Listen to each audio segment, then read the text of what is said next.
permasalahannya, tentang solusinya, bagaimana dengan serba-serbi kesehatan saluran cerna di atas.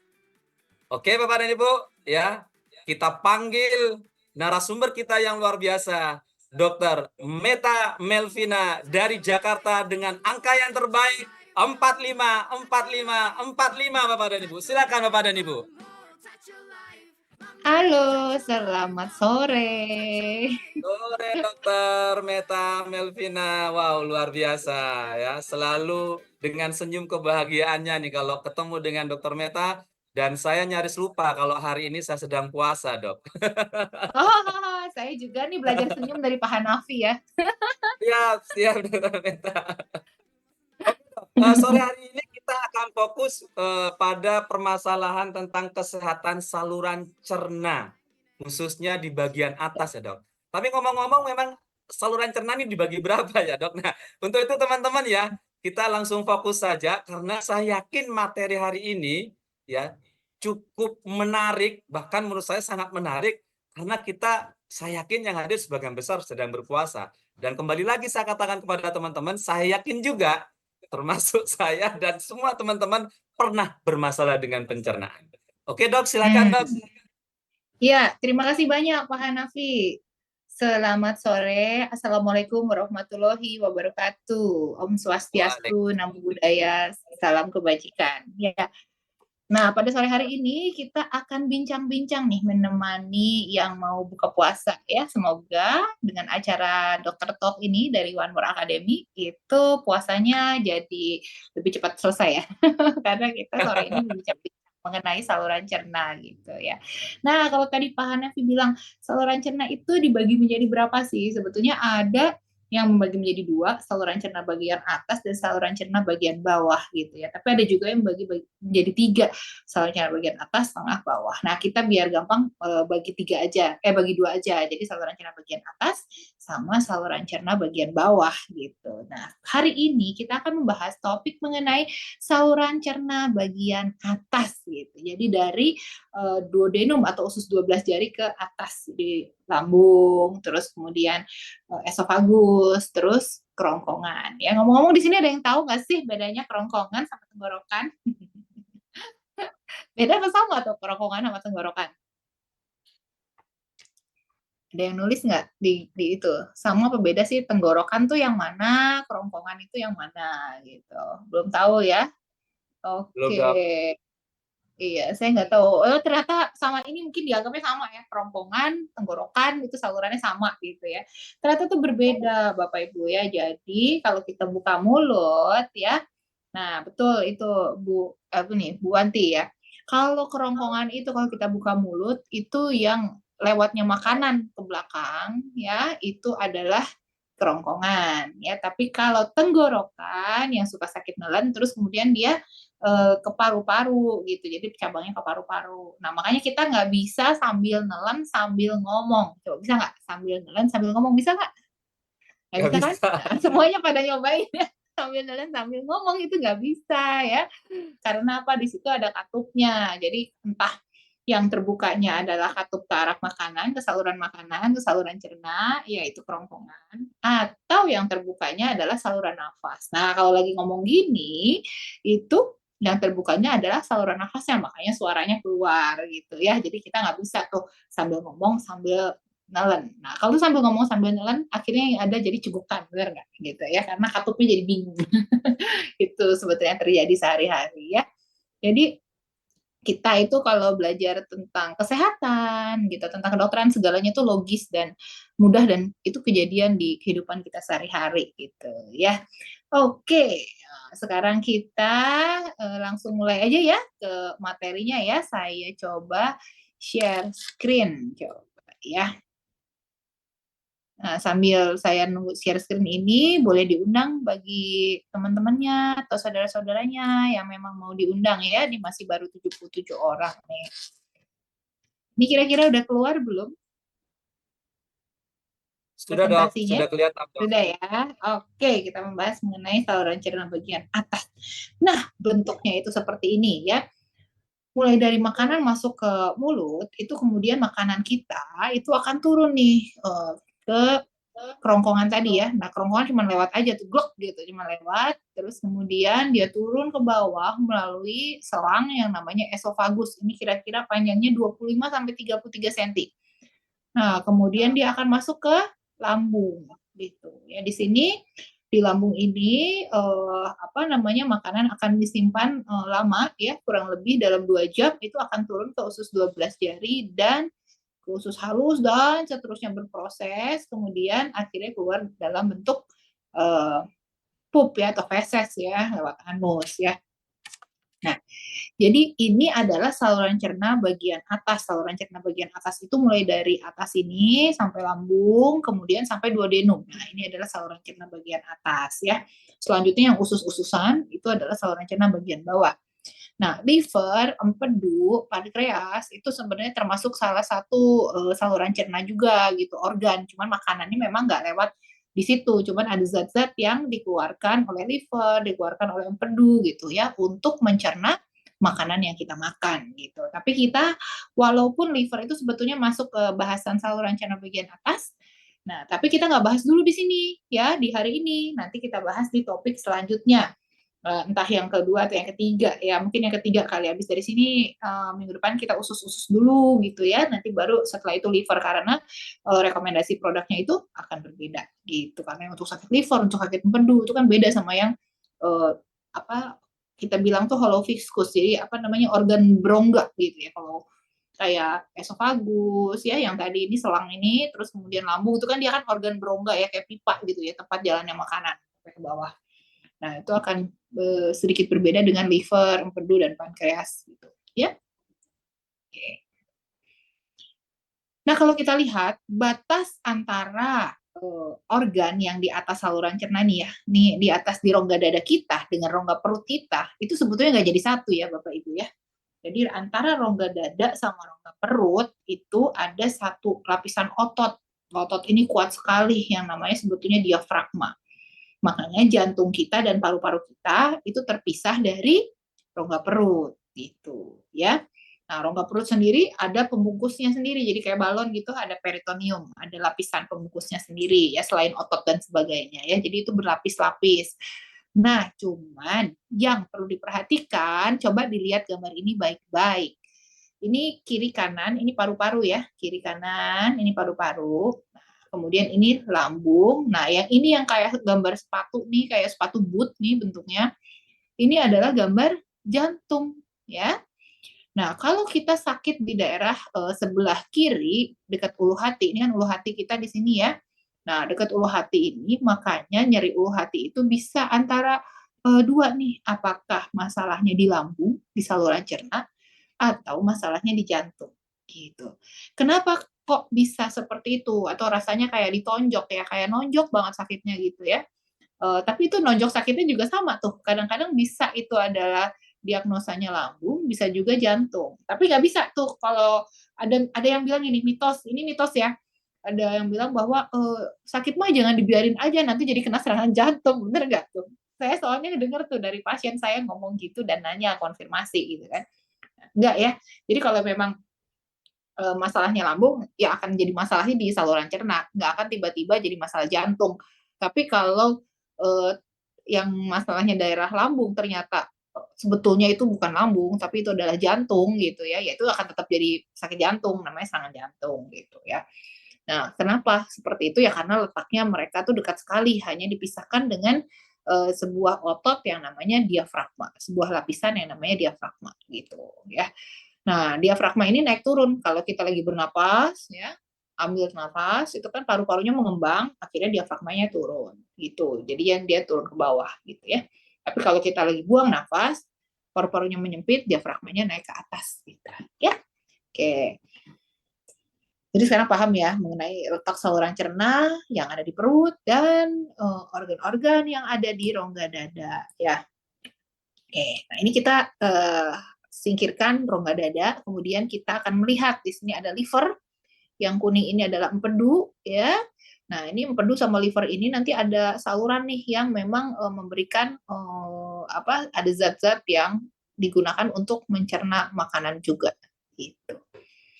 Nah, kemudian ini dari tadi makanan kan turun ke lambung ya, dari lambung kemudian dia usus 12 jari. Kemudian dia usus halus. Ya, ususnya banyak nih, usus halus itu panjang banget. Panjang itu kira-kira 7 meter.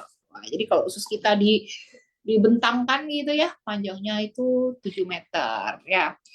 Nah, ini di lambung sendiri sebetulnya ada kenapa lambung kita bisa bergerak? Kenapa ya? Coba bayangkan, kita walaupun lagi dibalikin kepala di bawah, kakinya di atas, bukan berarti makanannya bakal turun ke bawah. Kalau kita makan tetap aja kita pupnya lewat pantat, bener nggak? Gitu. Ya, kenapa seperti itu? Kok tidak mengikuti gravitasi? Karena sebenarnya gerak dari saluran cerna itu memang udah ada arahnya.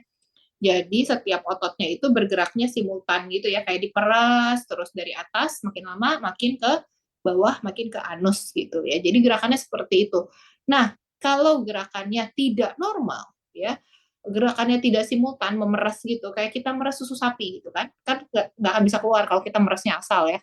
Jadi harus dilurut gitu kan, jadi baru keluar. Nah ini juga sama, kalau gerakannya tidak baik, gerakannya semau-maunya aja, itu saluran cerna, itu akan menimbulkan masalah. Contohnya kembung, kemudian ususnya juga membesar, bloating gitu ya, jadi kayak balon gitu. Jadi akhirnya timbul rasa tidak nyaman di saluran cerna gitu. Nah, kenapa bisa bergerak begitu? Karena organ pencernaan juga itu dipersarafi. Jadi ada sarafnya di situ yang mengatur gerak ototnya. Jadi kalau sarafnya bermasalah, gerak ototnya juga bisa bermasalah. Banyak banget ya. Jadi nggak cuma sakit mah, itu diagnosanya semuanya sakit mah. Ya, tapi penyebabnya apa? Nah, itu yang menjadikan pengobatan menjadi tepat gitu. Jadi nggak cuma semuanya diobatin pakai Milanta gitu, atau Proma gitu ya. Nah, oke. Jadi ini ya, yang kalau yang warnanya hijau-hijau ini sebetulnya pembuluh limf atau kelenjar limf atau apa ya namanya bahasa Indonesia, kelenjar getah bening. Nah, itu ya. Oke. Nah, seperti ini ya gambar lebih ringkasnya ya. Paham ya? Jadi dari esofagus, kemudian ke lambung, duodenum atau usus 12 jari ya, terus kemudian turun ke usus halus. Usus halusnya panjang. Habis usus halus di sini ujungnya antara usus halus sama usus mau masuk usus besar ya, itu ada yang namanya usus buntu nih. Nah, ini ada usus buntu di sini ya. Terus kemudian masuk usus besar, akhirnya keluar rektum dan anus gitu ya. Nah, jadi kalau yang kita sebut sebagai sakit mah gitu kan, mah kan gitu ya. Sakit mah itu apa? Bahasa bahasa kerennya itu namanya dispepsia. Jadi sakit mah itu adalah rasa nyeri atau rasa terbakar yang terasa di ulu hati. Terus kemudian juga mungkin ada rasa penuh di perut gitu, begah, tidak nyaman setelah makan gitu, rasa cepat kenyang atau mual gitu ya, mau diisi makanan lagi nggak bisa mual gitu, atau kembung-kembung gitu. Nah itu namanya kita bilang sakit mah, tandanya punya mah nih gitu ya. Nah mah itu macam-macam penyebabnya gitu. Kita bagi menjadi dua kelompok besar. Yang satu, mah yang organik, artinya apa? Ternyata kalau kita cek, itu ada luka-luka loh di lambungnya, atau masalah persarafannya nggak benar, atau memang geraknya nggak beres gitu ya. Nah, jadi kita ngelihat gitu bahwa ada bukti-bukti emang rusak nih organnya harus betulin gitu ya. Nah, itu adalah dispepsia organik, artinya memang ada kerusakannya. Jadi kelihatan nyata dengan apa? Dengan endoskopi, kelihatan di teropong, oh ternyata ada pelukaan. Oh di sini ternyata ada yang borok gitu ya, atau ukus, ada yang luka, lambungnya ada yang lecet, ada yang kemerahan gitu. Nah itu sebetulnya mah yang organik bahwa kita lihat apa emang ada yang rusaknya kelihatan. Nah, tapi ada juga jenis mah yang sebetulnya rasa nyerinya tuh ada gitu. Setelah makan juga ada rasa nyerinya, begitu baru makan sebentar terus langsung kerasa sakit perutnya gitu ya. Tapi kalau kita lakukan endoskopi ya itu sebetulnya nggak ditemukan apa-apa. Jadi kayak normal-normal aja. Tapi itu sakit mah bukan ya sakit mah. Itu biasanya banyak eh, terjadi ya karena memang lagi stres, asam lambungnya keluar banyak gitu. Nah, itu juga akan bikin rasa sakit di daerah situ gitu ya.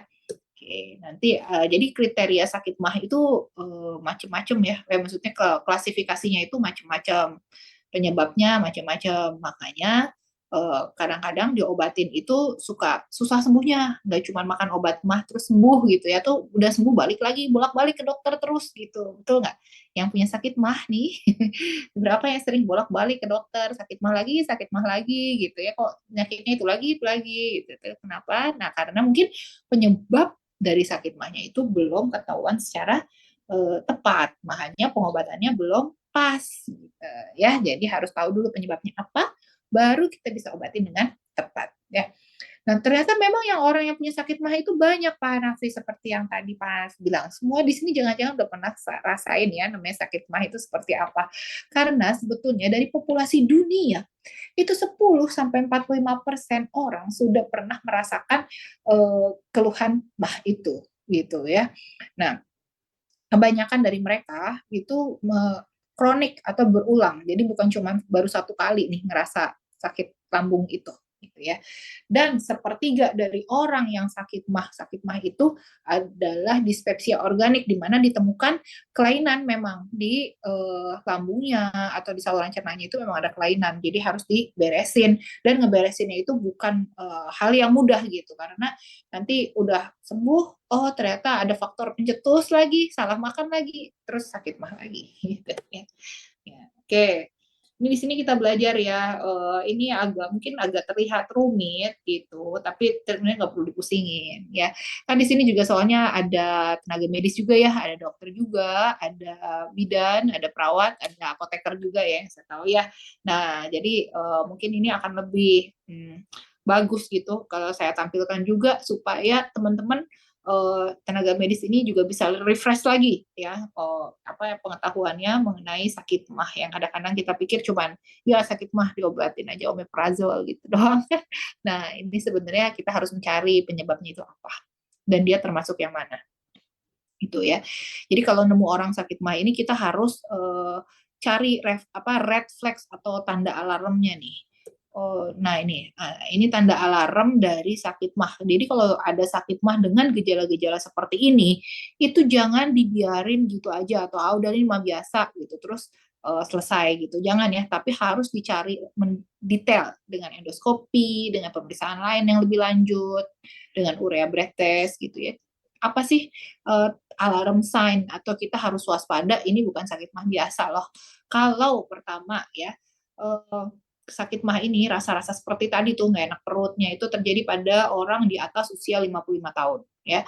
Terus kemudian ada perdarahan saluran cerna, misalnya ada muntah darah atau pupnya menjadi hitam kayak aspal, kayak lengket gitu ya. Itu berarti ada perdarahan saluran cerna loh gitu. Kalau hemoroid kan dia darahnya netes merah. Tapi kalau perdarahan saluran cerna bagian atas, karena bagian atas itu asam ya, jadi darah dicampur dengan asam itu pasti warnanya akan menjadi hitam. Jadi akhirnya pupnya tuh berwarna kehitaman gitu. Apalagi kalau ada anemia, karena perdarahan saluran cerna ini kadang-kadang nggak kelihatan darahnya ya.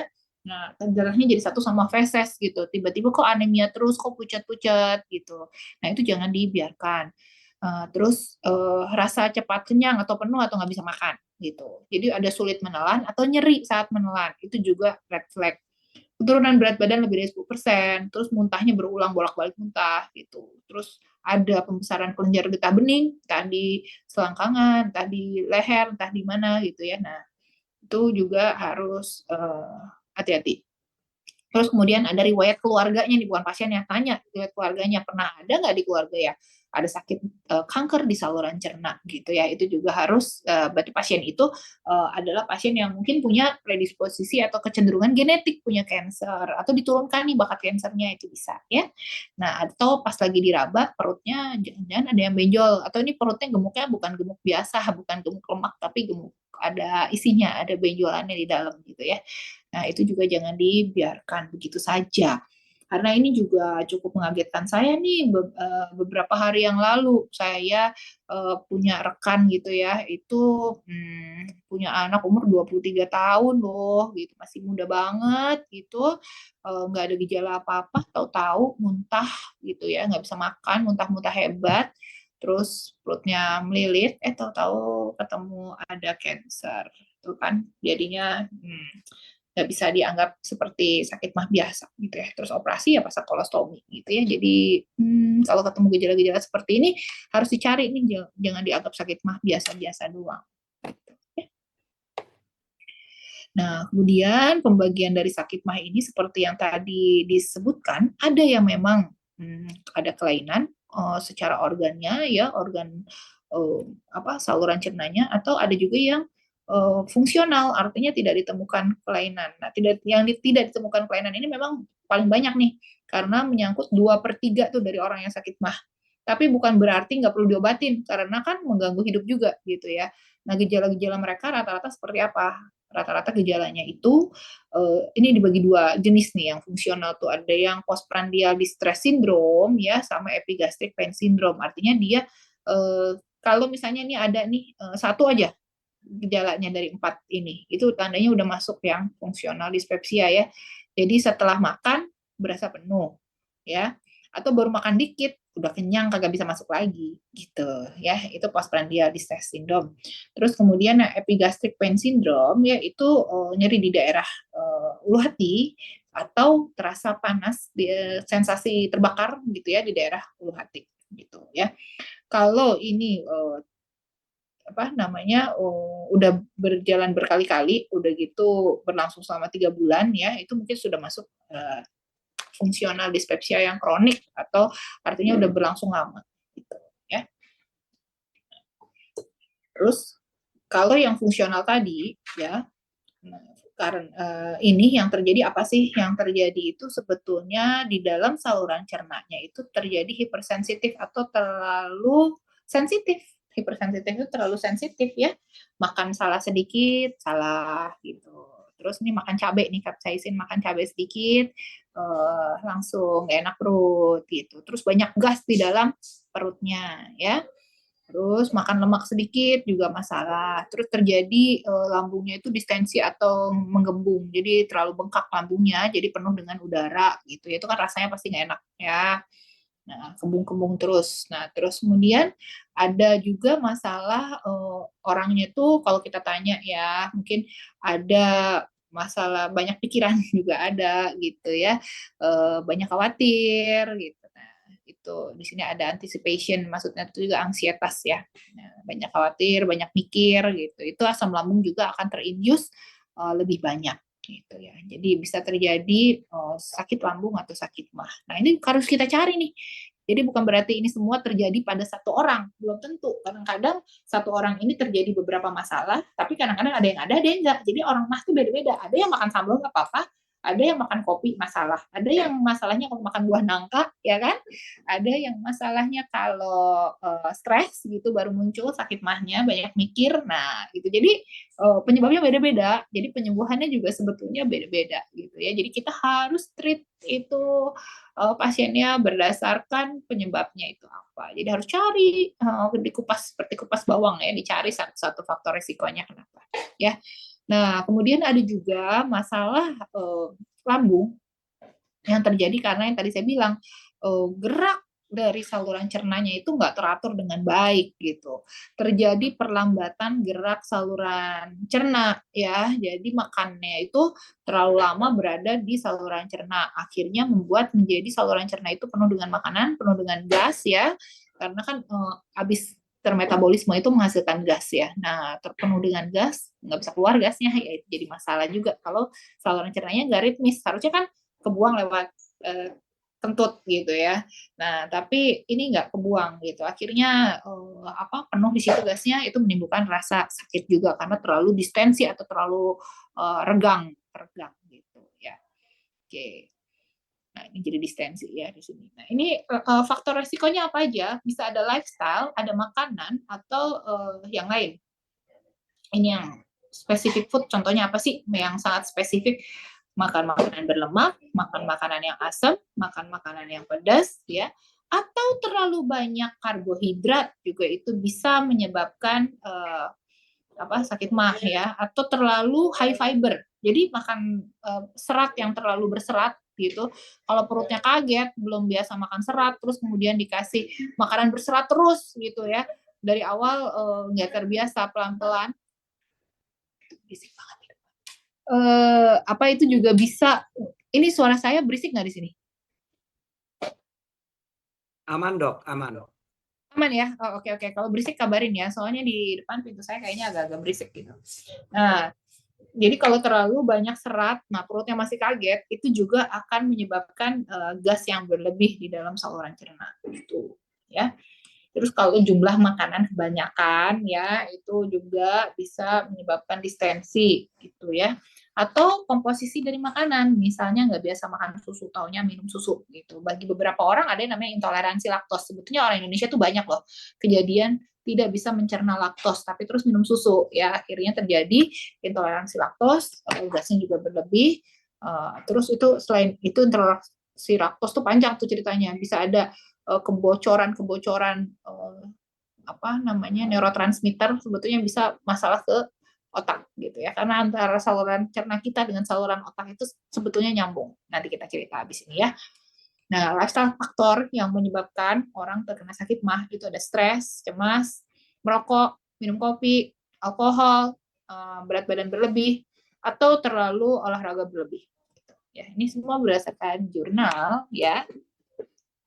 Sementara obat-obatan yang bisa menyebabkan peradangan pada saluran cerna, yang kadang-kadang kita minum gitu ya, misalnya kita lagi sakit badan, terus kita minum obat-obatan anti nyeri atau sakit lutut gitu ya, terus kita atau sakit punggung, sakit pinggang, nah terus kemudian dikasih obat-obatan anti nyeri, nah tanpa dikasih obat lambung atau memproteksi lambungnya, contohnya seperti aspirin, ibuprofen, terus piroxicam ya asam mefenamat, konstan, yang gitu tuh itu bukan berarti nggak boleh dipakai, itu tetap bisa dipakai. Steroid juga sama kayak obat sakit tenggorokan gitu. Nah itu bukan berarti nggak bisa dipakai, tetap bisa dipakai. Cuman bagi orang yang punya sakit mah ya memang harus dikasih obat pelindung lambungnya gitu ya.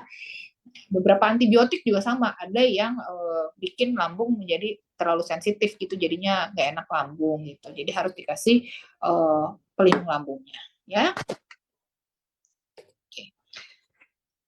Nah, pemeriksaan yang perlu dilakukan ya jika ada orang sakit lambung nih, mau obatin dulu atau mau periksa dulu boleh sih kalau mau diobatin dulu gitu ya. Tapi kalau 4 minggu diobatin nggak sembuh-sembuh, ini udah harus dikerjakan. Pemeriksaannya meliputi apa aja? Kalau dari literatur yang diperlukan adalah endoskopi, kemudian cek darah ya karena kita perlu lihat ada anemia apa enggak gitu ya. Terus dari situ juga bisa cek Helicobacter pylorinya sebetulnya untuk IgG IgM, walaupun sebetulnya Helicobacter pylori itu adalah salah satu bakteri yang bisa hidup di dalam lambung ya. Nanti kita bahas lebih detail habis ini.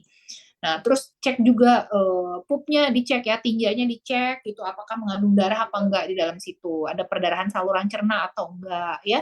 Kita mencari red flag. Nah, dari darah juga kita bisa lihat nih ada ke arah kanker saluran cerna apa enggak gitu. Makanya kenapa cek darah itu tetap perlu dilakukan. Nah, sementara endoskopi ini adalah meneropong dari mulut ya, tapi nggak menyakitkan, cuman nggak nyaman aja gitu karena ada selang masuk ke mulut kan gitu, tapi dibiusnya nggak total, biasanya dibiusnya bikin ngantuk sama dibius lokal, jadi minum cairan yang bisa bikin agak-agak baal gitu ya. Nah yang gak enaknya pas lagi endoskopi itu ya mungkin ada sedikit ngeces-ngeces gitu ya, karena kan kalau habis ketelan mungkin lidahnya juga agak baal dikit gitu ya, jadi susah juga untuk nelan nelan aja harus mikir gitu ya. Nah, kalau kita nelan nggak perlu mikir kan, tapi kalau lagi bius lagi di endoskopi itu nelan juga harus mikir gitu ya. Nah, terus kemudian dimasukin selang, ya akhirnya selangnya itu ada teropongnya, ada lampunya, ada teropongnya gitu. Terus sebenarnya di dalam selang itu juga kita bisa melakukan tindakan. Jadi misalnya lagi endoskopi ketemu polip, nah itu bisa diambil juga polipnya langsung gitu ya. Nah, alatnya seperti ini ya. Tuh dimasukin selang, terus kayak masukin selang makanan gitu. Nah, terus sampai ke lambung, sampai ke usus 12 jari. Nah, ini diteropong, diliatin semuanya ada yang luka atau tidak. Gitu. Nah, kita lihatin di mana? Di layar komputer, ya, di layar monitornya. Sorry. Jadi ini yang perlu diperiksa. Nah, beberapa saat yang lalu saya tuh lucu juga nih, dapat pasien kiriman gitu ya, pasien kiriman. Gas bukan kiriman sih, jadi pasiennya tuh datang udah bawa beberapa hasil pemeriksaan, tapi yang diperiksanya itu nggak enak perut, tapi yang diperiksanya itu ronsen. Jadi kalau kalau nggak enak perut itu kecuali kalau kolik ya, misalnya kolik melintir kita mau lihat gitu ya, mau lihat ronsen bisa, cuman lebih baik sih endoskopi, kolonoskopi atau USG gitu karena itu adalah kita mau lihat apa namanya organ yang ini ya lembek-lembek lembut gitu kan di perut gitu ya, itu lebih cocok endoskopi, USG dan kolonoskopi untuk kalau melihat saluran cerna bagian bawah. Jadi bukan minta ronsen ya, perut saya mau difoto, mau kelihatan apa di fotonya gitu ya. Oke. Nah, dari endoskopi ini bisa mendeteksi beberapa penyakit, contohnya GERD. Nah, ini GERD sering kan kedengar kata-kata GERD. Apa sih itu GERD? Gastroesophageal reflux disorder atau disease ya. Nah, ini adalah suatu penyakit di mana eh, karetnya atau katupnya dari lambung ini mulai luer gitu. Jadi asam lambungnya naik ke atas nih ke sini. Nanti kita bahas di sini ya. Terus bisa juga melihat kanker di daerah saluran cerna bagian atas endoskopi ini. Juga bisa melihat ulkus atau borok-borok gitu, atau ada perlukaan di daerah lambung itu bisa, atau perlukaan di daerah esofagus itu juga bisa. Biasanya orang yang suka minum alkohol tuh esofagus suka luka-luka ya. Terus kemudian adanya peradangan, adanya pembengkakan, itu bisa kelihatan karena kayak teropong, kita bisa ngeliat macam-macam ya. Terus ada penyempitan di daerah kerongkongan, ada penyumbatan, nah itu bisa kelihatan juga ya pakai endoskopi ya. Tuh. Nah ini yang tadi kita bilangin bahwa ada hubungan antara otak kita dengan perut kita. Makanya kalau kita kenyang perutnya, kalau baru makan gitu, ngantuk nggak? Berbuka puasa nggak bisa taraweh ngantuk ya. Nah, itu kenapa sih bisa begitu? Sebetulnya itu hal yang normal gitu. Kalau semua orang habis makan siang, misalnya lagi nggak puasa, habis makan siang, pas sore kerja aku ngantuk banget ya jam 2 jam 3 gitu ya. Itu hal yang normal dan wajar gitu. Karena apa? Karena saya lagi diisi makanan, perutnya lagi bekerja kan, berarti tubuh itu butuh jadi mesin kayak mesin gitu ya. Itu harus on banget nih saluran cernanya untuk kerja. Akhirnya darah dari kepala dari mana semua dialirkan ke saluran cerna. Akhirnya jadi darah ke otak berkurang. Jadilah kita ngantuk gitu. Jadi itu adalah hal yang wajar terjadi gitu ya. Nah, makanya kita bilang ada hubungan nih antara otak atau kepala kita dengan perut kita. Terus kemudian contohnya lagi dan bukti lagi bahwa mereka itu berhubungan adalah kalau kita lagi lapar gitu. Sekarang lagi lapar ya, lagi puasa ya. Nah, kalau kita lagi lapar gini, terus udah gitu tiba-tiba kayak bete atau cranky, pengen marah-marah gitu ya. Ada orang yang perutnya kalau lapar nggak bisa mikir gitu ya. Atau kalau lapar pokoknya harus kenyang dulu deh baru bisa mikirin atau baru bisa kerja. Ya kenapa? Karena memang dari perut itu nyambung ke isi kepala. Ya, termasuk kalau misalnya perutnya lagi bermasalah. Nah, lagi sakit mah ikut kepalanya pusing, sakit kepala, cekot-cekot gitu. Itu bisa terjadi ya. Nah, kalau ada salah makan yang saya bilang tadi, salah makan, ada intoleransi laktos atau ada makanan-makanan yang kita alergi, ya, tapi sebetulnya nggak boleh makan tuh. Terus kemudian kita tetap makan. Nah, itu sebetulnya membuat tautan antar sel di daerah usus kita itu menjadi renggang dan menjadi renggang, kemudian racunnya yang kita kan alergi ya betanda ya tubuh kita nggak bisa terima ya kan. Nah itu ada yang nggak bisa terima ya kita bilang racunnya lah ya. Nah racunnya itu kemudian bersirkulasi di darah kita dan nyampe juga ke otak, akhirnya orangnya itu jadi lebih moody, lebih cepat marah, ya, lebih nggak bisa terkontrol emosinya, lebih impulsif gitu, ya mengganggu mood. Nah itu bisa terjadi. Makanya ini yang mendasari kenapa kalau kita punya anak yang autis, pernah dengar kan? Anak berkebutuhan khusus, ADHD gitu, mereka kenapa nggak boleh makan gluten? Mereka kenapa nggak boleh makan makanan tertentu? Dan itu sangat berpengaruh, misalnya makan terlalu manis, karbohidrat gitu ya, atau makan yang gluten. Nah, itu tuh efek dari makanan yang tidak cocok itu si toksinnya itu masuk dan merusak otak, akhirnya impuls otaknya tidak bekerja dengan baik gitu. Nanti munculnya hiperaktif dan sebagainya ya. Jadi ini yang membuktikan bahwa sebetulnya ada sekali yang namanya hubungan antara otak dengan saluran cerna. Seru ya? Jadi harus pikirkan yang baik-baik supaya lambungnya juga baik gitu.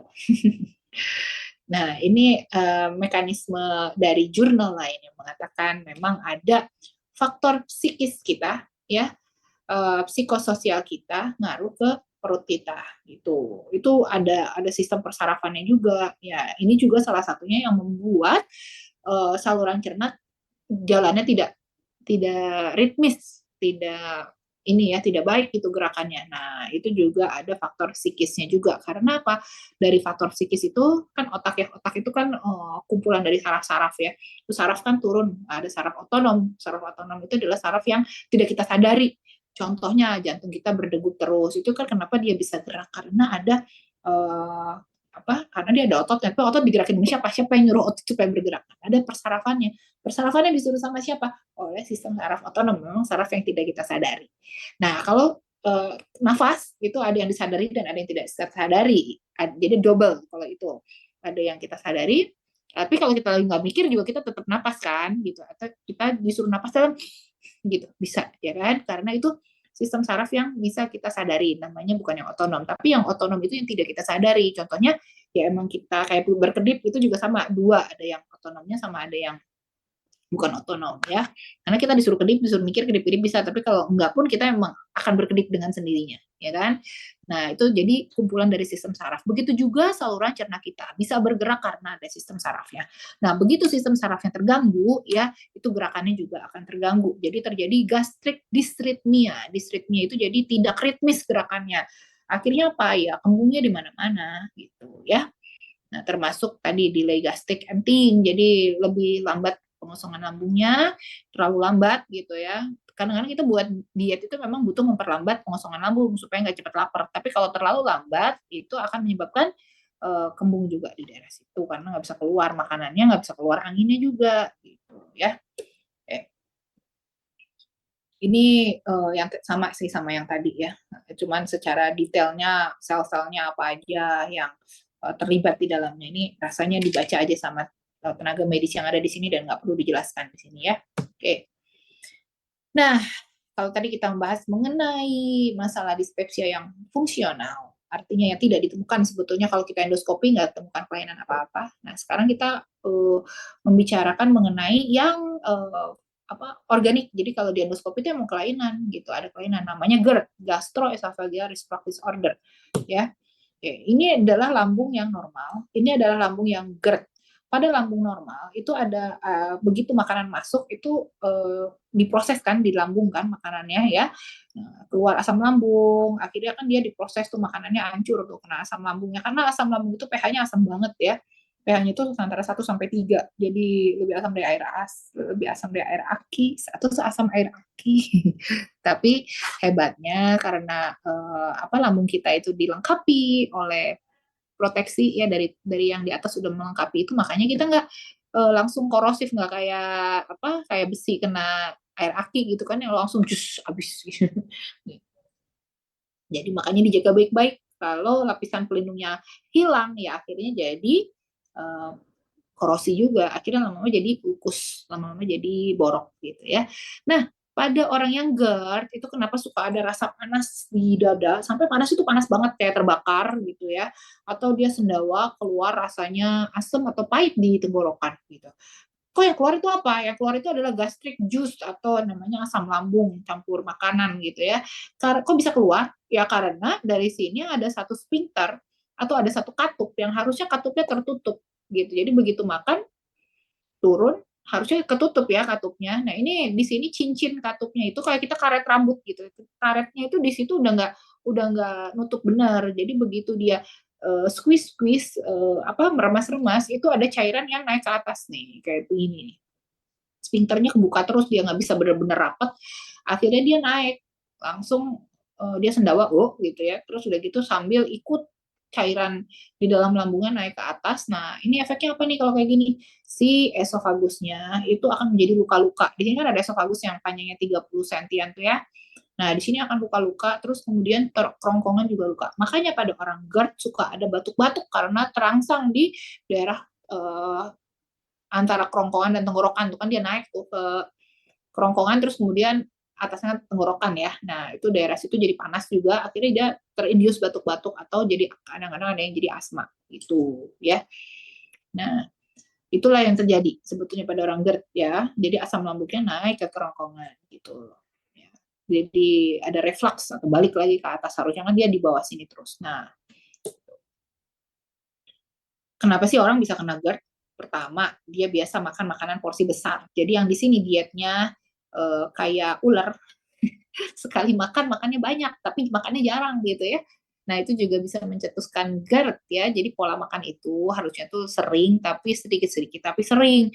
Jadi lambungnya nggak sampai doer membesar gitu ya. Tapi dia kecil-kecil, porsinya dikit-dikit, selalu diisi secara teratur. Nah, itu akan membuat lambung menjadi lebih sehat ya. Makan makanan porsi yang besar, terus kemudian makan makanan yang digoreng, pedas, banyak lemak, itu juga bisa bikin GERD. Merokok, minum soda, kopi, alkohol, terus stres juga sama. Ini obat-obatan sama abis makan belum 3 jam terus tidur ya. Siapa yang di sini pulang kantornya jam 8 malam terus makannya jam setengah 9 terus mandi dan jam 9 tidur. Ya itu gampang sekali kena GERD ya. Jadi antara makan sama tidur itu harus jeda 3 jam seharusnya. Rekomendasinya seperti itu. Nah, faktor risiko GERD lagi yang lain adalah obesitas, wanita hamil, kelainan jaringan ikat, autoimun ya, terus genetik atau riwayat keluarga dengan GERD juga ternyata bisa turun gitu, GERD-nya itu diturunkan ya, atau sibling sorry apa namanya, twin, kembar. Nah, kalau pasangan satunya kena GERD, biasanya pasangan satunya juga kena GERD. Gitu. Oke, ini lebih gampang melihat ya pada orang yang diabetes itu kan punya komplikasi ya. Kita udah bahas tentang diabetes ya bagi yang baru datang kali ini. Ditonton semua video kita dari awal sampai sekarang ya, menemani puasanya ya. Nah, itu ada kita pernah bahas mengenai diabetes. Komplikasi dari diabetes salah satunya adalah kelainan saraf ya atau neuropati. Nah, kalau kelainan saraf itu bukan cuma terjadi di ujung-ujung jari yang bikin kesemutan atau bikin kaki jadi baal-baal gitu ya, tapi terjadi juga di dalam tubuh kita, di organnya. Nah, yang membuat menjadi si lambung jadi malas gerak namanya gastroparesis. Jadi sarafnya juga mulai tumpul, akhirnya gerakannya tidak baik ya di lambungnya ya. Nah, apa yang terjadi? Akhirnya otot-otot di lambungnya juga geraknya kurang kurang kurang ritmis, kurang baik. Harusnya dia bisa meres makanan dari lambung pindah ke usus 12 jari dan usus-usus lainnya, ini lebih lama nih makanannya ada di lambung karena nggak semuanya kebuang, nggak semuanya ke salurkan ke jalur selanjutnya gitu ya. Nah, ini adalah gambar lambung normal ya. Harusnya di sini ada yang kuning-kuning ini adalah isi makanan ya. Makanannya berlanjut kemudian pindah ke duodenum atau usus 12 jari ya. Nah, terus ini ototnya bergerak gitu kan. Nah, ternyata kalau pada di sini tuh ototnya tuh pada nggak bisa bergerak gitu. Akhirnya makanannya tersisa di lambung banyak banget. Nah, apalagi otot di sini yang harusnya terbuka, yang bawahnya ya, ternyata otot yang di sini juga nggak bisa ngebuka gitu. Akhirnya lebih banyak sisanya di lambung, akhirnya lebih disensi dan lebih kembung gitu ya. Nah, gejala GERD adalah rasa terbakar di dada, menjalar ke leher, heartburn, rasa asam atau pahit pada belakang mulut ya, terus kemudian masalah menelan, berasa perut penuh ya. Nah, kadang-kadang muncul asma atau batuk kronik gitu. Nah, ini ada perbedaan antara alergi makanan dengan sensitif terhadap makanan tertentu. Kalau alergi makanan, itu biasanya dari kecil emang udah alergi. Misalnya dikasih makan telur, ya, alergi, dikasih makan ikan, dikasih makan susu, dikasih makanan kacang-kacangan, itu alergi gitu. Ya, terus kemudian ini biasanya terjadi cepat gitu, tapi bisa juga lambat ya. Cuman rata-rata sih lebih cepat kalau alergi itu bisa muncul gatel, bisa muncul mencret gitu ya. Itu adalah food alergi. Tapi kalau food sensitif gitu, sebetulnya banyak loh terjadinya, tapi bukan terjadi pada anak-anak. Food sensitif itu mulai terjadi itu biasanya pada tambah usia, tambah sensitif perutnya terhadap makanan-makanan. Nah, yang terasa tuh seperti apa? Kalau yang alergi itu yang terasakan bisa di kulit, bisa di saluran cerna, bisa di saluran nafas, jadi asma gitu ya. Saya pernah dapat tuh pasien alergi kacang terus jadi asma itu ada ya. Tapi kalau food sensitif itu macam-macam nih, bisa orang jadi makan makanan tertentu malahan jadi nambah berat badannya loh karena sensitif terhadap makanan yang tidak bisa dia cerna gitu. Atau nyeri sendi, munculnya jadi nyeri sendi atau munculnya jadi pupnya nggak teratur ya. Terus ada sakit di daerah perut gitu, ntar jadi diare, ntar jadi susah pupnya gitu. Itu ada IBS, irritable bowel syndrome, atau perutnya kembung, bloating ya, atau ada munculnya eksim di kulit dan rasa lelah yang berkepanjangan. Nah, itu mungkin ada food sensitif dan ini perlu dicari food sensitifnya dapat dari mana. gitu ya. Nah, tadi kita berbicara mengenai GERD. GERD itu artinya apa? Gastroesophageal reflux disorder. Jadi ada cairan dari lambung yang memang naik ke atas kerongkongan ke saluran. Yang atas yang harusnya turun ke bawah nih malah naik ke atas ya, sendawa ya dengan isi cairan lambungnya. Nah, itu GERD ya. Tandanya ada kelainan sphincter atau katupnya itu. Nah, sekarang bingung nggak? Semoga nggak bingung ya. Nah, sekarang kita membahas mengenai lambungnya nih. Di lambungnya ini ada borok-borok nih, ada ulkus ya. Ulkus itu bisa terjadi di lambung seperti ini tuh, jadi bolong tuh lambungnya. Ini ada loh pasien yang kalau misalnya benar-benar sampai bolong, itu harus dioperasi ya. Karena kan bocor jadinya ke saluran yang lain, jadi bisa bikin infeksi di seluruh perut. Gitu. Ya. Atau terjadi di ulkus duodenum, jadi di usus 12 jarinya nih ada borok juga. Nah, itu bisa apa namanya, bisa juga terjadi seperti ini.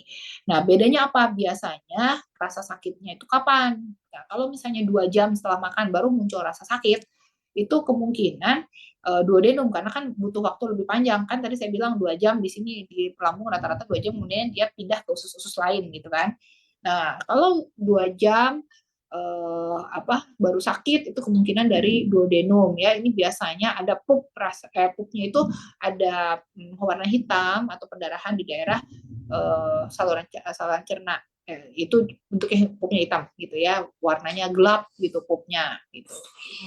Nah, kemudian tapi pas lagi awal-awal ya, rasa sakitnya itu kalau diisi makanan itu sebetulnya nggak sakit. Jadi pas begitu makanan masuk tuh nggak sakit, malah lebih enak perutnya. Tapi 2 jam kemudian ya sakit. Nah, itu kemudian kemungkinan si boroknya adanya di duodenum atau usus 12 jari. Tapi kalau pada lambung yang borok-boroknya atau lagi sakit, rasa sakitnya di lambung ya, itu begitu diisi makanan itu langsung nggak enak, langsung sakit gitu. Biasanya 30 menit sampai 1 jam setelah makan tuh langsung sakit. Nah, itu mungkin masalahnya itu di lambung karena belum nyampe ke usus ya gitu ya. Nah, ini mungkin juga bisa terjadi muntah di situ. Tapi muntah sih bisa pada dua-duanya, bisa ada muntahnya. Nah, pada ulkus atau borok-borok ini bisa terjadi karena apa aja? Karena infeksi Helicobacter pylori. Ini satu-satunya bakteri yang bisa hidup di keasaman yang sangat tinggi adalah Helicobacter pylori dan perlu diobati dengan antibiotik. Ya, penggunaan anti nyeri yang sering ya, itu juga hati-hati yang suka sakit pinggang terus pakai obat anti nyeri atau jamu-jamuan yang kadang-kadang kita nggak tahu jamunya itu diselipin obat anti nyeri apa enggak gitu, kok habis minum jamu itu langsung enak ya gitu. Nah, itu harus dilihat jamunya dimasukin obat nggak, harusnya jamu nggak boleh ada obatnya ya, nggak boleh ada kandungan obatnya karena bisa berbahaya ya, ini sakit lambung ini yang bisa bikin bolong-bolong lambungnya ya. Terus kemudian kekurangan beberapa zat makanan juga bisa, kurang zinc juga bisa ya, atau stres yang kronik, terus merokok yang terus-menerus, long term smoking, semua perokok itu udah long term kayaknya ya. Nah, kemudian penggunaan minuman alkohol ya, terus ada beberapa obat yang memang bikin lambung menjadi lebih rentan untuk luka. Nah, ini Helicobacter pylori ini dia bisa mengeluarkan enzim yang namanya protease yang membuat sel lambung kita itu makin lama makin growok gitu, epithelial damage, jadi rusak gitu ya si sel lambung kita, jadi bolong gitu ya. Ini bisa dicek sih sebetulnya dari darah, kayak cek zaman dulu kita COVID gitu ya, ada IgG, IgM. Nah, itu positif apa enggak, itu bisa dicek dengan itu bisa, atau dengan yang paling bagus sih dengan urea breath test. Jadi dilihat nafas, dihitung kadar ureanya itu dari pernapasan itu berapa gitu ya. Nah, banyak ya, panjang banget ini ceritanya tentang rasa apa sih yang dirasain kalau orang punya sakit lambung. Ya, ini benar nggak sih semuanya ini terasa? Ya, sering makan, sering lapar. Jadi kayak ada orang yang, ih kok aku lapar lagi, lapar lagi, lapar lagi. Itu sebenarnya bukan lapar, itu sebenarnya sakit mah, gitu ya. Gitu. Terus kemudian atau adanya berat badan yang turun tanpa disadari, tanpa dia kok turun, gitu. Itu juga harus lebih hati-hati ya. Terus ini udah jelas ya, adanya nyeri yang tumpul ya, atau rasa terbakar di daerah perut, di daerah ulu hati, ada mual, ada muntah. Terus konstan burping itu sendawa-sendawa terus gitu ya. Atau dia juga gangguan tidur karena sakit perutnya gitu. Terus perutnya kembung nih, kembung. Gitu. Terus nggak pengen makan, lack of appetite, nggak ada selera makan. Terus sering banget nih beli makan mie lanta, makan promah ini udah kayak makanan sehari-hari kayak kacang goreng, makan lagi mie lanta, makan lagi mie lanta. Nah, itu sebenarnya hati-hati sebetulnya jangan-jangan udah ada luka, tutup lambungnya ya. Apalagi kalau ada stulnya atau apa pupnya berwarna gelap, jadi itu hati-hati ada perdarahan lambung. Ya, ini sebenarnya ada strategi untuk secara natural untuk mengurangi kejadian perbaiki supaya memperbaiki lambungnya. Nanti kita lihat ya, ini panjang, boleh dibaca. Nah, ini obat sakit lambung yang biasa kita pakai. Banyak banget ya. Ya, udah nggak asing lagi ngeliat ini ya, karena semuanya kayaknya udah pernah nyobain nih. Oke, nah jadi sebetulnya dari sekian banyak obat sakit lambung, itu nggak semuanya efektif. Gitu. Nggak semuanya ini bermanfaat. Gitu. Ada banyak yang memang kayak cuman placebo effect, tahu placebo effect. Jadi artinya antara dikasih sama nggak dikasih sebetulnya sama aja, gitu ya. Contohnya apa? Contohnya antacid ya. Jadi kalau yang sering-sering pakai antacid ya, yang isinya tuh kayak aluminium hidroksida ya. Ini saya nggak boleh nyebutin merek nih. Ya. Nah, tahu kan antacid itu yang isinya aluminium hidroksida itu apa gitu ya. Nah, itu sebetulnya menurut penelitian itu tidak lebih baik dibanding placebo. Jadi artinya antara dikasih nggak dikasih sama aja. Ngapain harus kita makan kalau begitu? Ya nggak? Gitu. Sukralfat juga sama tuh. Jadi kayak bilang pelindung lambung yang bentuknya cair gitu ya kan? Itu sebenarnya kalau dibandingin antara kelompok yang dikasih sukralfat dengan kelompok yang tidak dikasih sukralfat tuh sama aja kok gitu. Jadi buat apa? Nah, jadi yang bermanfaat itu apa? Kita perlu cari ya kan. Yang pertamanya itu Helicobacter pylori eradikasi. Jadi harus ada kalau memang bakterinya ketemu itu diobatin ya, karena kalau nggak bolak-balik tuh Helicobacter kan bisa bikin erosi atau menggerowoki si lambungnya. Jadi itu harus diobatin. Terus kemudian proton pump inhibitor artinya apa? Obat yang mengurangi keluarnya asam lambung. Ternyata itu juga bermanfaat ya. Itu terus kemudian H2 reseptor antagonis ini contohnya ranitidin gitu ya, itu bermanfaat juga. Terus akotinamid, buspiron ya, antidepresan. Nah, ini yang sebetulnya apa namanya? Ini semua bermanfaat untuk menterapi obat sakit lambung ya. Jadi kalau sekarang sedang sakit lambungnya bolak-balik, pertama harus dicek sakit lambungnya ada masalah enggak, organik apa enggak gitu ya. Terus kalau dikasih obat, obatnya diminum teratur dan pola makannya diperbaiki dengan baik gitu ya. Nah, nanti kita lihat nih One More punya apa untuk mendukung atau mensupport orang yang sakit lambung ini. Jadi ini sebetulnya udah ada juga di jurnal nih ya. Ini saya ambil dari salah satu jurnal ya, jurnalnya ini jurnal bagus juga nih, cuman saya lupa ya, belum citasi ya di sininya ya. Nah, jadi pemberian pada terapi pada functional dyspepsia itu ada satu proton pump inhibitor yang tadi obat supaya mengurangi asam lambung ya. Terus kemudian ada fitoterapi. Jadi fitoterapi ini udah masuk loh di jurnal ini, boleh diberikan fitoterapi. Fitoterapinya apa aja? Ini ada di jurnal ini dikatakan itu daun mint, terus kemudian ada mentakarin. Nah, ini dari bunga-bungaan ini nih, saya juga nggak tahu ini apa ya. Tapi intinya herbal-herbal itu sebetulnya bermanfaat juga. Fitoterapi itu boleh dipakai ya. Terus kemudian amitriptilin, yang ini yang supaya tidak terlalu banyak pikiran gitu ya, antidepresan. Terus sama Helicobacter pylori yang harus diberesin, nanti pakai antibiotik ya, sama psikoterapi kalau memang masalah hidupnya itu terlalu berat yang bikin asam lambung menjadi meningkat. Nah, terus makanan-makanan yang perlu dihindari adalah apa? Makan pedas, makan berlemak, nanas, jeruk, termasuk jeruk bali, lemon, limau. Jadi kalau ada orang yang bilang saya makan jeruk ya pagi-pagi gitu ya, itu akannya bikin sakit lambung lebih sakit gitu. Kalau seandainya sakit lambungnya menjadi hilang dengan jeruk, itu ya karena kan makan jeruknya nggak cuma jeruk aja kan, dikasih air toh jeruknya kan, bukan jeruk digigit ya kan, bukan jeruk lemon terus Anda gigit Anda telan kan. Nah, itu mungkin asam lambungnya itu lebih encer karena sudah minum air. Jadi sebetulnya lemonnya sendiri itu tidak bermanfaat. Tapi asam lambung kita memang bisa diencerkan dengan kita banyak minum gitu. Makanya banyak minum itu bagus untuk mengencerkan asam lambung. Ya. Terus ada tomat, karena tomat itu sebenarnya tomat itu bagus ya untuk antioksidan gitu. Tapi kalau untuk sakit lambung itu harus hati-hati. Bawang putih, bawang bombay, terus makanan yang menghasilkan banyak gas seperti kol, ubi, kembang kol, kacang, seledri. coklat, minuman beralkohol, kafein, sama soda, banyak banget yang harus nggak boleh dimakan. Nanti dicari sendiri yang sensitifnya di dalam perut Anda itu apa gitu ya, itu jangan dimakan ya. Tuh. Nah, terus 10 cara untuk memperbaiki asam lambung. Itu pertama ya, makan minuman itu yang lembut-lembut, yang cair kalau di sini. Terus kemudian penggunaan ginger atau jadi ginger itu jahe. Jahe itu udah terbukti punya efek memperbaiki saluran cerna ya. Terus ini super hydrate outside of the meal times, artinya banyak minum, itu saya bilang karena mengencerkan asam lambung, jadi nggak terlalu pekat asam lambungnya ya. Terus kalau lagi makan ya minumnya jangan terlalu banyak. Kenapa? Supaya nggak tambah begah gitu, ya. Terus kemudian setelah makan itu juga sama. Jadi minumnya dikit-dikit tapi sering, tapi jumlah minum harus banyak. Intinya gitu. Nah, ini ada memang penggunaan lemon, apel, terus cuka ya. Ini sebetulnya nggak boleh diberikan ya.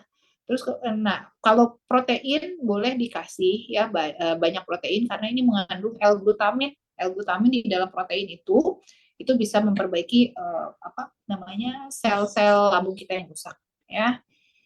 Terus fermented veggies itu ini tidak dipakai ya, fermented veggies tidak dipakai, fermented drink tidak dipakai ya.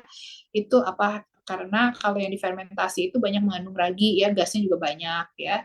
Terus kemudian kalau kita makan gitu, makannya itu sebetulnya jangan terlalu besar porsinya kecil-kecil aja tapi sering gitu. Tapi kalau harus memang makan besar, ya harus lagi santai, jadi jangan buru-buru makannya gitu ya. Nah, ini yang tadi melanjutkan herbal-herbalan yang bisa dipakai untuk memperbaiki lambung kita. Contohnya ini ada apa ini ya, pala, terus cinnamon, sama cinnamon itu apa ya, kayu manis, sama ginger ya, itu jahe ya. Ini ada beberapa juga. Nah, ginger nih, di dalam ginger nih sakti juga nih, ginger nih, jahe nih. Ternyata ada 9 zat aktif.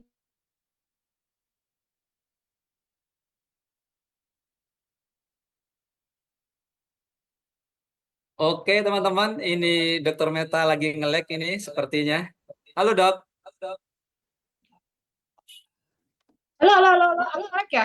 Iya iya, nge-lag dok. Sekarang udah Silakan nyambung. dok, lanjutin dok. Tadi sampai mana? Ginger. Oh, sampai ginger. Oke, oke. Oke. Sebentar. Gingernya sampai mana tuh? Ginger yang khusus tadi agak ke belakang dok, yang gambarnya ginger langsung Oke, oke. sudah Yang pada ini ya, solusi. si ginger ya. Oke, oke. Oke teman-teman, buat semangat kita semua yuk, kita ketikkan angka 888 dulu yuk buat Dokter Meta dan teman-teman semua yang masih semangat untuk belajar pada sore hari ini. Silakan ketik angka 88-nya teman-teman. Terima kasih. Wow, luar biasa ya. Yes. Di situ, Dok. Oke, kita balik lagi ke jahe. Ada apa dengan jahe? Jadi yang sore ini sudah masak ada jahenya, it's good for your stomach ya. Nah, di dalam jahe ini ada 9 zat aktif gitu untuk memperbaiki saluran cerna gitu ya. Nah, dengan distimulasi reseptor serotoninnya itu akan memperbaiki gerak lambungnya juga gitu dan meredakan peradangan atau inflamasi dari saluran cerna ya. Nah, jahe juga mengandung bukan mengandung obat. Jahe juga mengandung zat anti mual yang kuat pada kasus tukak lambung atau ulkus gitu ya. Nah, jahe itu memiliki efek melindungi lambung atau gastroprotektif. Dia bisa menetralkan asam lambung, memperbaiki fungsi lambung dan menekan aktivitas dari bakteri yang namanya Helicobacter pylori tadi. Jadi penggunaan jahe ini sangat baik dan ini udah ada jurnalnya ya. Nah, ini yang glutamin yang tadi saya ceritakan, glutamin itu banyak terdapat di protein-protein, contohnya protein dari laut ya, terus kemudian telur, daging dan ayam. Nah, ini adalah asam amino yang penting untuk pencernaan dan sistem kekebalan tubuh gitu. Ya, ini juga memperbaiki lapisan usus atau lapisan saluran cerna yang sudah mulai rusak gitu ya. Nah, glutamin juga membantu memastikan keseimbangan mikroorganisme untuk menghasilkan flora normal yang sehat. Jadi di usus kita itu banyak bakteri baik juga. Nah, kalau bakteri baiknya rusak atau habis ya, itu bisa bikin masalah pencernaan juga. Nah, itu kan kita bahas di pertemuan selanjutnya ya, karena itu lebih banyak ke arah usus gitu. Ya. Nah, glutamin itu bisa melindungi perut Anda dari Helicobacter pylori yang banyak menyebabkan sakit mah gitu. Oke. Nah, ini nanti kita akan bahas minggu depan mengenai flora normal yang ada di dalam usus ya. Terus kemudian zinc itu juga adalah mineral yang penting gitu untuk memperbaiki saluran cerna kita. Nah, sementara untuk One More ini punya produk transdermal bagi yang baru hari ini datang ke acara One More di ini dulu ya, saya kasih apa kayak briefing sebentar bahwa One More ini mempunyai nutrisi yang disampaikan ya, melalui patch, jadi melalui kayak stiker gitu, tapi dalamnya ada kandungan nutrisinya, dan kandungan nutrisi itu akan masuk ke dalam pembuluh darah, bersirkulasi di tubuh kita, dan akhirnya aktif. Jadi bukan seperti obat yang diminum, tapi ditempelkan. Nah, dengan ditempelkan itu, kan baik yang berpikir, ini masuk nggak sih? Kalau cuma ditempelin doang, jangan-jangan nggak masuk, bener masuk nggak sih? Masuk ya, karena dia menggunakan teknologi nano. Sebetulnya dengan teknologi nano itu dia tuh bisa menyerap lewat pori-pori kecil kita gitu sampai ke pembuluh darah ya. Yang direkomendasikan untuk produk One More-nya untuk sakit lambung itu yang bermanfaat itu apa? Pertama, Painless Night Blue karena di dalam itu ada ginseng, ada saponin, nanti kita bahas ya. Terus yang kemudian yang kedua ada Slim Style karena di dalamnya ada spirulina, ada jahe, ada teh hijau. Jadi ini dipakai ya semuanya. Kalau misalnya mau dipakai jangan separuh-separuh, nanti apa nggak mendapatkan manfaat karena isinya beda-beda ya. Nah, dari Dekamin ada vitamin D2 dan K3. Ini saya cuma tulisin yang bermanfaat untuk lambungnya karena sebetulnya produk-produk ini nggak cuma bermanfaat untuk lambung aja gitu. Tapi karena kita lagi membahas tentang lambung, nah ini tentang penyakit ini yang bermanfaat itu dari One More-nya itu apa yang bisa dipakai gitu ya. Nah, ini rekomendasinya ya. Terus kemudian melatonin karena di dalam patch melatonin ini ada anti ansietas, anti cemasnya, terus ada melatonin, ada lavender, dan ada mawar gitu ya. Jadi membantu tidur, membantu supaya nggak cemas juga gitu. Nah, ini ada jurnal ya tentang ginseng. Jadi dengan pemberian ginseng itu akan merubah pola gut microbiome. Jadi mikrobiom itu artinya bakteri baik gitu. Nah, ini sebelum dan sesudah diberikan ginseng ada penelitiannya ya. Nah, ini adalah daftar bakteri. Nah, bakteri jahatnya berkurang, ya, jadi -4, -3, -2, ya. Bakteri baiknya bertambah, ya, dengan pemberian ginseng. Oke, terus kemudian jurnal selanjutnya adalah ini tentang Painless Night juga di dalamnya mengandung saponin. Ya, jadi ini ada penelitian. Ini penelitiannya kebetulan masih di tikus gitu, ya. Jadi ada tikus yang tidak diberikan apa-apa ya, yang ini dua-duanya dikasih alkohol, jadi sakit lambung nih tikusnya. Tikusnya dibikin sakit lambung ya. Satunya lagi tikusnya itu dikasih saponin gitu ya, tapi dia juga dibikin sakit lambung. Jadi ini isinya semua tikus sakit lambung. Nah, pada tikus yang sakit lambung kemudian tikusnya tuh dibelah gitu ya. Sadis banget ya, tapi memang penelitian terhadap binatang seperti itu. Terus kemudian dilihat gitu, ususnya seperti apa. Lambungnya seperti apa. Nah, ternyata pada tikus yang sakit lambung kita lihat nih, ini gambarnya mungkin kurang jelas ya. Ini tuh sel-selnya tuh banyak banget dan tidak teratur. Ini bukan sel limfosit atau sel radang ya. Itu banyak banget di daerah usus yang dan tidak teratur. Sementara kalau sudah dikasih saponin ya, dikasih saponin itu sebenarnya ada zat di dalam teh gitu. Nah, ini ternyata sel-selnya itu perbaikan dan menjadi rapi gitu ya. Jadi ternyata saponin ini bisa memperbaiki mukosa lambung, jadi lebih teratur, lebih rapi kan, nggak berantakan begitu selnya ya. Terus kemudian infiltrasi sel radang, jadi sel radangnya TNF alpha itu kan bikin mual tuh ya, interleukin 1B, CD68 gitu. Terus kemudian mieloperoksidase, ini semua tuh menurun gitu. Jadi dilihat tuh pada si tikus itu menurun dengan pemberian saponin. Jadi saponin itu memiliki efek proteksi terhadap lambung, dan saponin ini ada di dalam Painless Night Blue. Oke. Kemudian di dalam stem cell itu ada kandungan namanya spirulina. Nah, ini juga lagi-lagi penelitian biomedik ya. Penelitiannya dilakukan kepada tikus, tapi tikusnya tuh banyak, nggak cuma satu. Nah, ini tikus dibikin sakit lambung dengan cara apa? Dikasih aspirin. Jadi tikus dikasih aspirin, dikasih makan aspirin, obat aspirin terus lama-lama lambungnya tuh sakit gitu. Lambungnya sakitnya seperti apa? Terus dibuka lambungnya tuh seperti yang C nih, garis-garis, borok-borok ya. Nah, ini adalah lambung tikus yang sakit.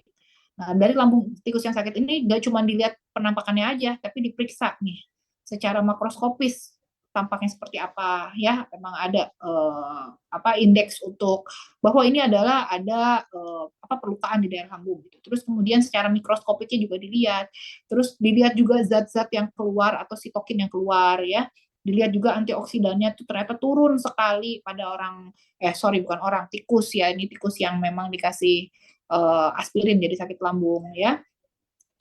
Terus lipid peroksidasenya meningkat, inflamasi atau peradangannya juga meningkat. Jadi dihitung kadar TNF-alfanya berapa, COX-nya berapa gitu ya, nitric oxide-nya berapa. Nah, ini ternyata marker inflamasinya naik semua pada tikus yang dibikin sakit lambung.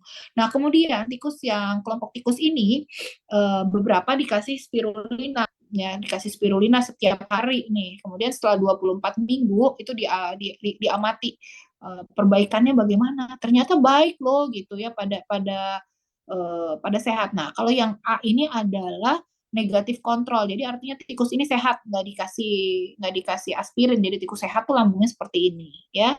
Nah, kemudian yang B ya, ini adalah eh, tikus yang diberikan spirulina, tapi dia tidak dikasih aspirin juga. Nah, ini kan sama tuh ya mulus-mulus gitu ya, mukosa lambungnya mulus. Kalau tikus yang C dikasih aspirin tapi nggak dikasih spirulina, jadi dia banyak banget ulcerasinya ya, jadi apa banyak borok-boroknya nih lambungnya nih. Ya, terus kemudian yang D dan yang E ya ini adalah tikus yang diberikan spirulina. Jadi tikus sakit, tikus yang memang udah sakit lambung gitu dikasih spirulina. Nah, terus dilihat ternyata perbaikan akhirnya menyerupai ini ya. Tuh udah mulai mulus-mulus ya, akhirnya disimpulkan bahwa spirulina ini mempunyai efek untuk antiinflamasi dan menghilangkan stres oksidatif ya pada tikus albino yang mendapat dikasih aspirin jadi sakit lambung gitu. Jadi donat tuh punya manfaat seperti itu. Itu tahap uji pada binatang ya. Nah, terus kemudian vitamin D3 ya, ini vitamin D3 juga ternyata bisa memiliki efek gastroprotektif gitu ya terhadap lambung. Jadi melindungi lambung juga gitu. Dengan cara apa? Dengan cara menginhibisi itu apa ya namanya ya. Jadi supaya nggak sel-selnya nggak pernah mati gitu. Menginhibisi apoptosis, jadi sel lambungnya nggak pada mati ya. Jadi pada rejuvenate terus gitu, memperbaharui diri terus gitu ya. Dan vitamin D3 juga memperbaiki sel lambung supaya hidup terus ya dan menurunkan inflamasi atau peradangan ya. Oke, jadi kalau boleh saya simpulkan, yang bisa dipakai adalah untuk sakit lambung yang punya One More itu Painless Night Blue, Slim Style, Detamin, Melatonin. Ya, untuk melatonin ini dipakainya sebetulnya 8 jam saja, sementara yang lain 2 kali 24 jam harus diganti patch-nya gitu ya. Nah, tapi ini bukan artinya menggantikan obat dokter. Jadi obat dokternya tetap perlu diberikan ya, terus pola makan juga harus diatur ya. Makanan-makanan yang harus dihindari juga dihindari gitu. Ya, terus kemudian stres juga dikurangi ya. Nah, semoga sakit lambungnya berangsur-angsur pulih. Oke, demikian Pak Hanafi yang bisa saya sampaikan. Semoga bermanfaat. Barangkali ada yang mau didiskusikan. Siap, Dokter Meta. Terima kasih. Wow, luar biasa. Sekali lagi, teman-teman, apresiasi yang dahsyat ya buat Dokter Meta. Sekali lagi dengan angka 888 ya. Karena sore hari ini kita mendapatkan ilmu yang sangat dahsyat ya. Dan ternyata kenapa harus dibagi part 1? Ya, mungkin nanti ada part 2 atau part 3. Karena ternyata permasalahan perlambungan atau permasalahan dengan saluran cerna atas aja ini sudah menghabiskan sekitar 9 SKS, teman-teman. Ini luar biasa ya, ternyata. Oke, Panjang ya. baik. Silakan angka 88-nya sebagai apresiasi. Dan sekali lagi saya ucapkan terima kasih. Masih ada 1013 peserta yang hadir pada sore hari ini dan bertahan. Dan kan saya yakin teman-teman ya, yang masih bertahan pada sore hari ini memang kayaknya semuanya punya masalah dengan lambung nih dok, makanya masih bertahan ya, ada 113 Oh iya, jadi peserta ya. jadi naik ya. Tadi perasaan baru 76.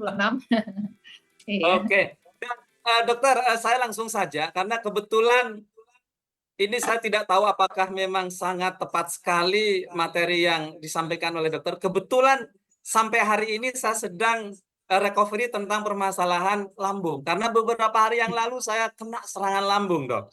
Ya mungkin dalam Oh, kondisi GERD ya. Ya cuma ada sebuah pertanyaan karena saya komparasi juga dengan kebetulan juga ada Bunda Mia juga kena sampai masuk ke rumah sakit gitu ya dok ya, itu beberapa minggu iya yang ya. lalu juga. Harus Cuman saya disuntik ya. sharing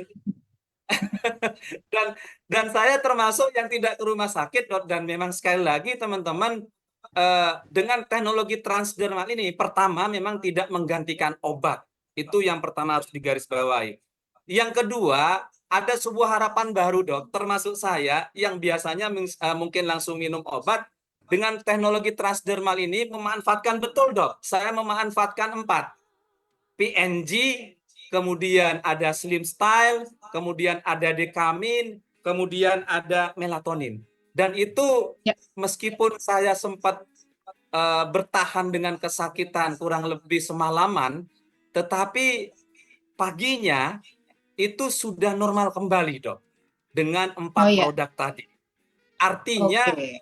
teman, hari ini kita tidak ada ketergantungan langsung meskipun tidak untuk menggantikan obat-obat dari dokter, tetapi dengan transdermalis sangat efektif dok. Itu yang pertama. Nah pertanyaannya begini dok, yang dialami saya dengan Bunda Mia itu satu apa? Kalau saya seperti yang tadi dokter bilang ditonjok, tapi kalau Hmm. Bunda Mia itu kayak kebakar dok. Hmm. Ya.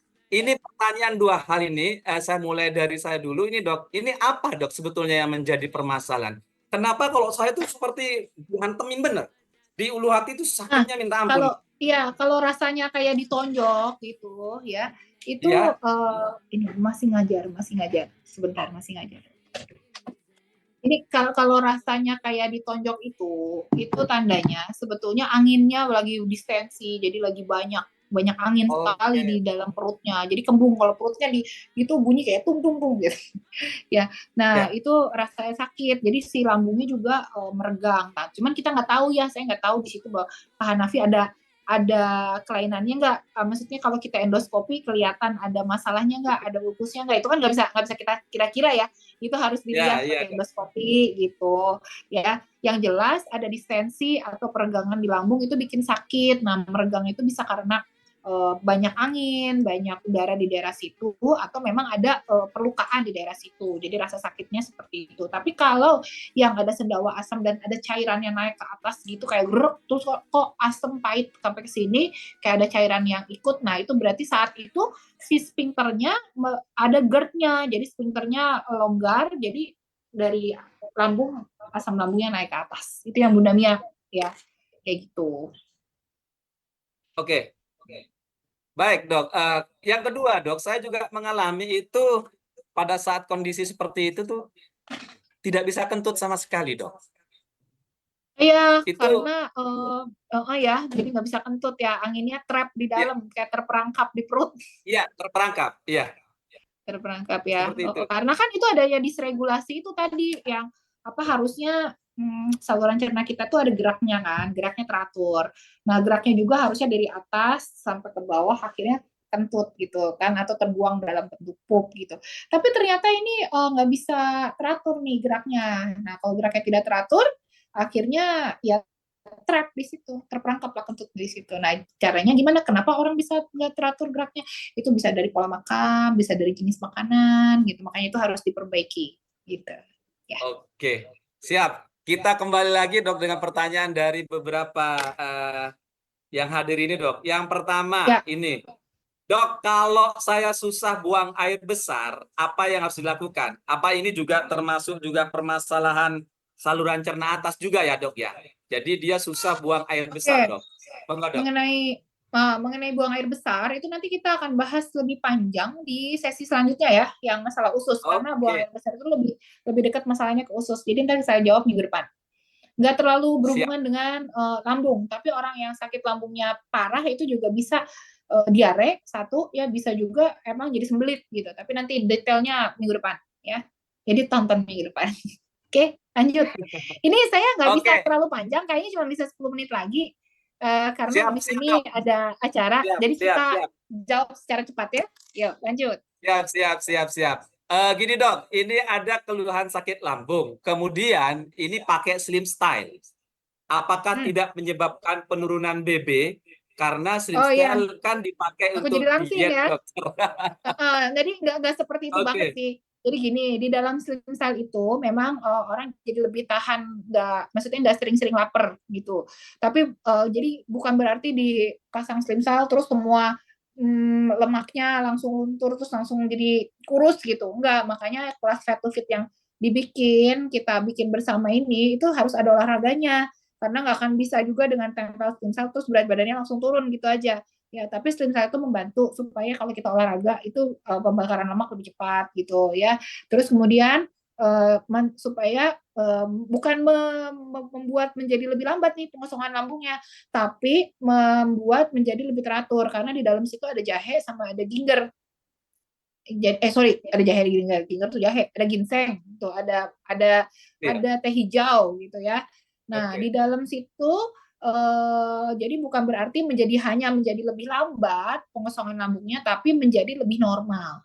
Jadi untuk pengosongan lambung yang terlalu cepat, yang gampang diare itu menjadi lebih normal, tapi bagi yang susah pup gitu, itu akan menjadi lebih lancar pupnya gitu. Jadi menormalkan, bukan artinya memperlambat atau mempercepat gitu ya. Nah, terus jadi nggak akan tiba-tiba jadi kurus gitu. Tergantung juga pola makannya. Kalau makanan dengan aktivitas lebih banyak makan ya pasti nggak akan jadi kurus gitu walaupun pakai slim style gitu ya.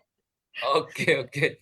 Dok, satu lagi ya dok, sebelum nanti dokter tutup dengan kesimpulan sebagai penutup ya dok ya. Ini ada pertanyaan, sebetulnya bukan pertanyaan, tetapi berkaitan dengan jurnal berkaitan dengan melatonin dari Ibu Eni Hartati. Mungkin nanti bisa di-share dok, karena Ya, bisa edukasi untuk berhadapan dengan ahli medis sewaktu presentasi katanya dok. apa Seperti itu? itu, tentang jurnal melatonin dok. Melatonin yang berkaitan dengan. Dengan masalah saluran cerna atas ya, atau masalah lambung mungkin dok. Oke, ya boleh boleh. Nanti Oke, saya cari siap. jurnalnya, Eh, saya share ya. ya, Malaman ya. satu satu hal dok, mungkin saya akan tambahkan di sini, bapak-bapak, ibu-ibu, teman-teman semuanya, karena ini baru beberapa hari yang lalu saya mengalami. Jadi ketika saya mengkombinasikan apa yang tadi disampaikan oleh Dr. Meta, salah satunya adalah melatonin, dan tadi Dr. Meta sudah menjelaskan bahwa masalah saluran cerna atas itu juga berkaitan dengan masalah psikis ya.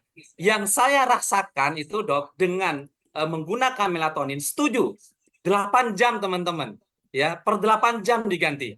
Ya, itu ternyata dampaknya saya tertidur lelap, dan paginya meskipun kurang tidur itu tidak merasa sempoyongan, tidak merasa lemah, dan itu memang sangat membantu sekali teman-teman, melatonin ketika kita punya permasalahan dengan masalah saluran cerna atas, baik itu GERD, MAH, dan lain sebagainya. Artinya apa? One More memberikan solusi yang terbaik hari ini, dan salah satu yang saya katakan tadi, melatonin, itu benar dok. Psikis saya itu tidak kemana-mana ya mungkin ya dok ya.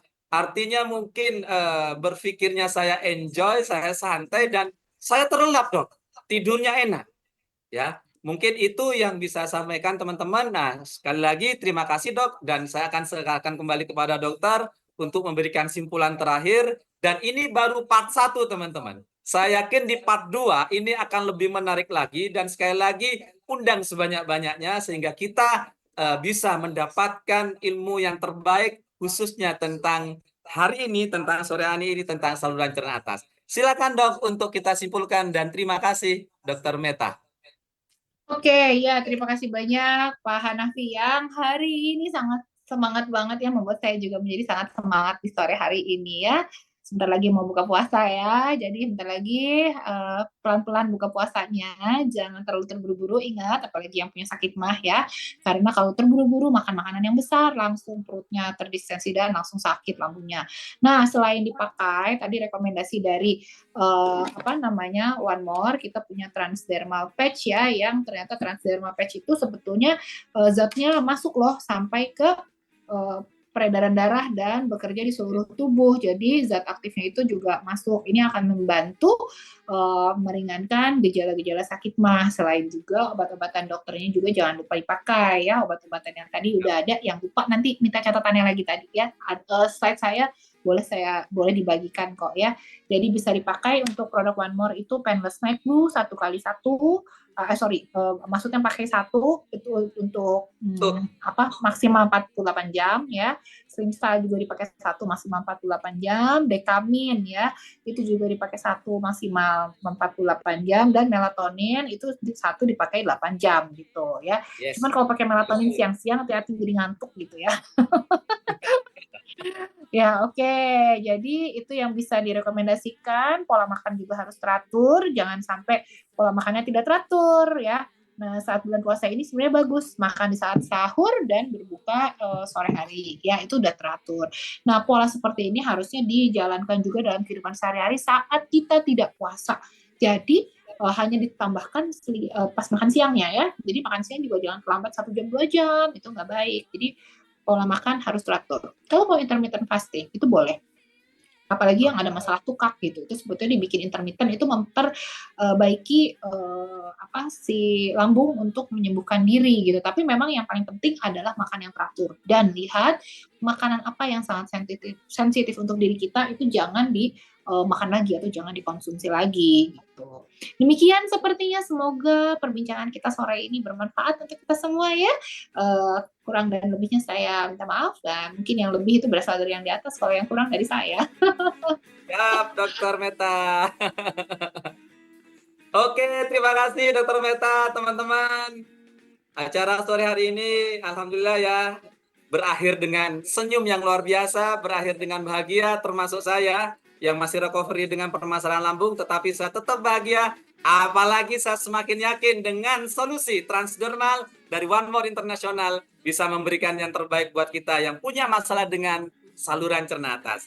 Baik teman-teman, sekali lagi saya ucapkan terima kasih yang sudah hadir, yang sudah bertahan. Saya Muhammad Hanafia dari Kota Bangkalan. Mohon maaf, mohon izin apabila ada salah kata, salah ucap. Terima kasih. Assalamualaikum warahmatullahi wabarakatuh. Salam sukses buat kita semua dan selamat berbuka puasa bagi yang menjalankannya. Terima kasih Dokter Meta. Terima kasih teman-teman semuanya. Terima kasih Pak Hanafi, terima kasih teman-teman yang ada di belakang layar dan Bapak Ibu sekalian yang masih stay tune terus nih sampai saat ini. Sehat selalu. Sampai ketemu minggu depan. Ya. Insya Allah nanti materi Dokter Meta akan kita share teman-teman ya, termasuk Bu Eni dari Lubuk Linggau tadi. Terima kasih. Ya.